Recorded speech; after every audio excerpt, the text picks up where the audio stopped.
नमस्ते। मैं कथावाचिका भजन गायिका मंदाकिनी मिश्रा और तबले पे मेरे साथ संगत कर रहे हैं मेरे बड़े भैया रामध्यान भैया।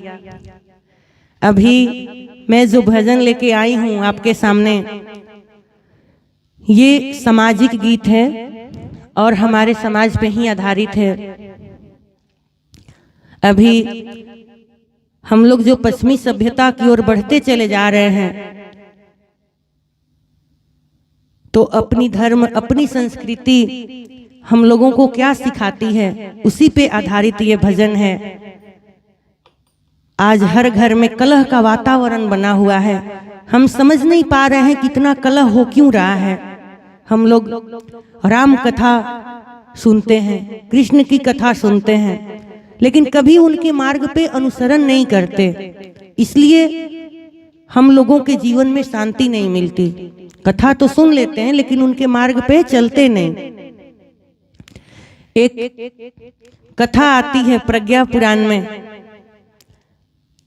एक परिवार में माता पिता और उनका एक ही पुत्र था। पुत्र का विवाह किए, बहू रानी घर में आई।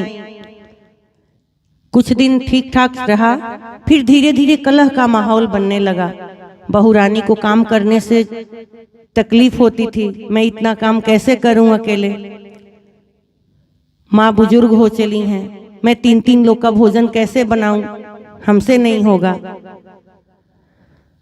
बहू रानी बेटे से ये शिकायत करना शुरू की कि आपके माता पिता हैं, आप समझिए, मैं नहीं करने वाली। बेटे जो थे रोज की झंझट से छुटकारा पाने के लिए माता पिता को अलग कोठी में रख दिए और बहू रानी को अलग कोठी में। अब देखिए, अगर सामंजस्य से बैठाने का तरीका ना पता हो तो कलह तो हर जगह ही होंगे। जब भी पति बाहर से घर में आए, बहू रानी फिर से शुरू हो जाती थी। वो बाहर से आए, वो भी चिल्लाने लगते थे। झुंझलाहट दोनों तरफ से था, दोनों दबने का नाम नहीं ले रहे थे। वो आते बाहर से पानी मांगते, पत्नी का भी वही सवाल कि आप लेके नहीं पी सकते क्या, मैं दिन भर घर में काम कर रही हूं, आप बाहर से आएंगे तो पानी लेके नहीं पी सकते क्या।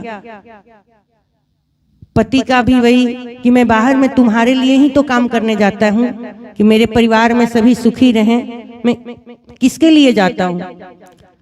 समझदारी का अभाव था, कलह रात दिन बढ़ती जा रही थी। ये केवल उस परिवार की घटना नहीं, आज ये प्रायः हर घर की घटना हो चली है। एक दिन की बात है, कलह से तंग होकर बहू रानी घूमने के उद्देश्य से नदी किनारे जाती हैं। वहीं पे उनकी मुलाकात एक साध्वी माता जी से होती है। नदी के किनारे बैठ के बहू रानी पूरे जोर जोर से रो रही थी। तब साध्वी माता आती हैं और पूछती हैं कि क्या हुआ बेटा, इतना क्यों रो रही हो तुम। तब बहू रानी अपने घर का सारा हालचाल बताती हैं कि माता जी, मेरे घर में तो किसी भी प्रकार का कोई दुख नहीं है, एक ही दुख का कारण है मेरा पति, रात दिन झगड़ा करता है हमसे। कोई उपाय मिलता, या तो तलाक हो जाता, नहीं तो घर का कलह समाप्त हो जाता।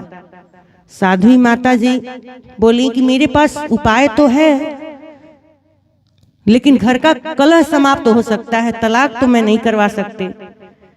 बहू रानी तैयार हो जाती हैं, बोलती हैं कोई बात नहीं माता जी, मेरे घर का कलह समाप्त हो जाए, आप वो उपाय बताइए, चाहे जितना रुपया पैसा लगे मैं आपको देने के लिए तैयार हूं। साध्वी माता बोली कि मेरे पास एक दवा है, पहले 15 दिन की दवा मैं देती हूं, तुम उसको खाओ, अगर असर करेगा तो तुम दोबारा आके ले जाना, पैसे उसी समय दे देना, आके अपने घर का हालचाल भी बता जाना। बहू रानी तैयार हो जाती हैं। माता जी अपनी झोली से एक डिबिया निकालती हैं और बहू रानी के हाथ में देते हुए बताती हैं, समझाती हैं कि देखो, जब भी पति घर में आए, बाहर से घर में आए, तब तुम क्या करना, कि इस डब्बा में से 5 बूंद दवा अपनी मुंह में टपका लेना और मौन हो जाना, 1 घंटे तक मौन हो जाना, कुछ बोलना नहीं। अपने आप पानी ले जाके दे देना। अरे दे दोगी तो क्या हो जाएगा, 15 दिन की तो बात है, 15 दिन ही तो नियम फॉलो करने हैं ना, 15 दिन बाद जो करना है करना। लेकिन दवा का असर अगर देखना है तो 15 दिन ये सब काम करने होंगे। मौन रहना होगा, उनका बात सुनना होगा और जैसे जैसे मैं कह रही हूं करना होगा। बहू रानी तैयार हो जाती हैं, पति देवता आते हैं, बहू रानी दवा लेके पहले से ही रेडी रहती हैं, आने का समय हो गया है, दवा मैं ले लेती हूँ। आते हैं पति, ले जाके दौड़ के पानी देती हैं, बोलते रे इसको क्या हो गया आज, अपने आप पानी दे दी। पानी पीते हैं, फिर बोलते मेरा जूता उतारो। बहू रानी भी उतारती हैं, बोलना तो है नहीं, मौन रहना है।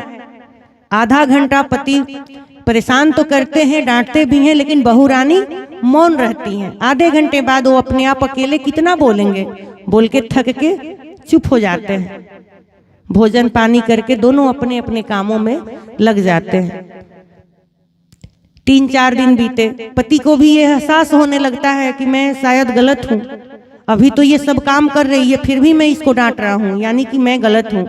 उनको एहसास हो जाता है और उससे प्यार पूर्वक बर्ताव करने लगते हैं, साथ में भोजन कराने लगते हैं, कामों में हेल्प भी करने लगते हैं। चलो भाई बहुत समझदार हो गई है ये, अब तो लड़ती भी नहीं, मैं भी अपने आप को थोड़ा बदल लूं। वो भी बदल जाते हैं। 15 दिन बाद जब बहू रानी दौड़ती दौड़ती पुनः नदी के तट पे जाती हैं और माताजी से कहती हैं, माताजी आपका दवा तो बड़ा चमत्कारी निकला, अब तो कमाल ही हो गया, एक दिन भी कलह नहीं हुआ घर में, एक दिन भी झगड़ा नहीं हुआ, मैंने दवा का जो नियम आप बताई थी मैंने भी ठीक ठीक पालन किया। तब माताजी समझाती हैं कि बहू रानी, बिटिया रानी, वो असर मेरे दवा का नहीं था, वो जो तुम मौन हुई और जो सही समय पे सब काम कर रही थी ना, उसका असर हुआ ये कि तुम्हारे घर से कलह समाप्त हो गया। मैं तो हरिद्वार से गंगा जल लाई थी डिबिया में, वही मैंने तुमको दिया था, उसमें कोई दवा नहीं था। कहने का मतलब कि अगर आगे से कोई बोल रहा है हम भी उस पर प्रतिकार करें, उसका विरोध करें तो कलह तो बढ़ेंगे ही बढ़ेंगे। इसलिए घर परिवार में अगर व्यवस्था संभालनी है तो थोड़ी सामंजस्य तो बैठानी पड़ेगी। साध्वी माता बड़ा सुंदर उपदेश देती हैं महिला को, बहू रानी को। एक भजन के माध्यम से हम लोग सुनते हैं साध्वी माता का उपदेश कि हम नारियों को कैसा होना चाहिए, क्या स्वभाव होना चाहिए। आइए माता जी बहू रानी को समझाती हैं।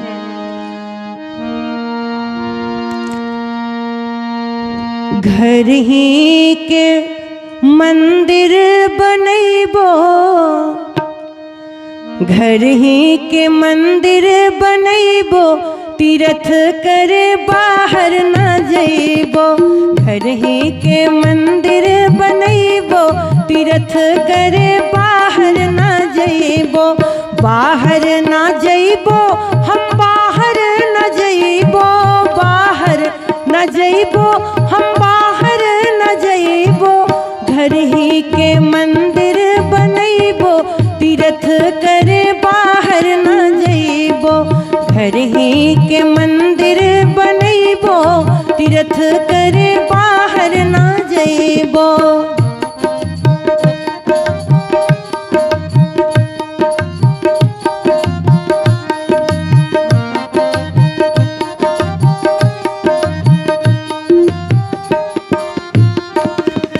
सास जी के गौरा, ससुर जी के शंकर, सास जी के गौरा,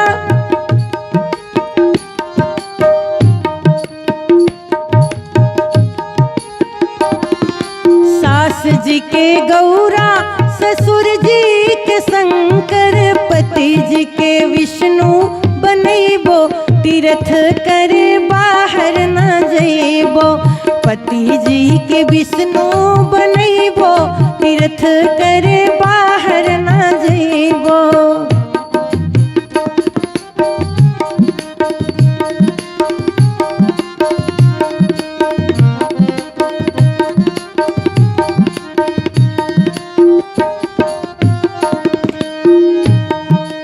जेठानी के गंगा देवरानी के यमुना, जेठानी के गंगा देवरानी के यमुना।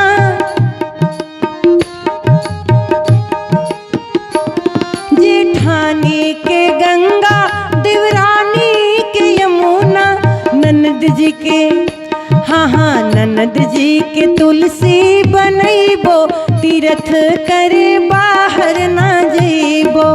घर ही के मंदिर बनैबो, तीर्थ करे बाहर ना जइबो।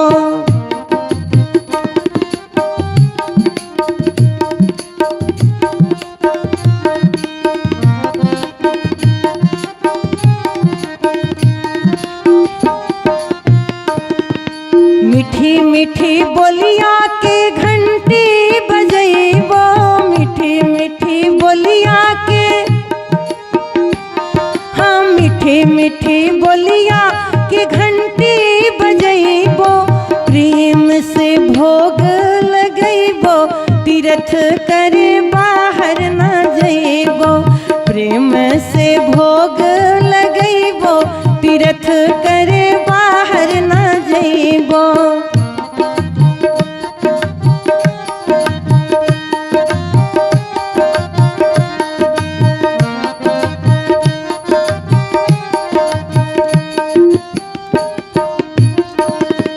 सबसे लास्ट अंतरा बड़ा ही प्यारा, सबको समझने योग्य है ये।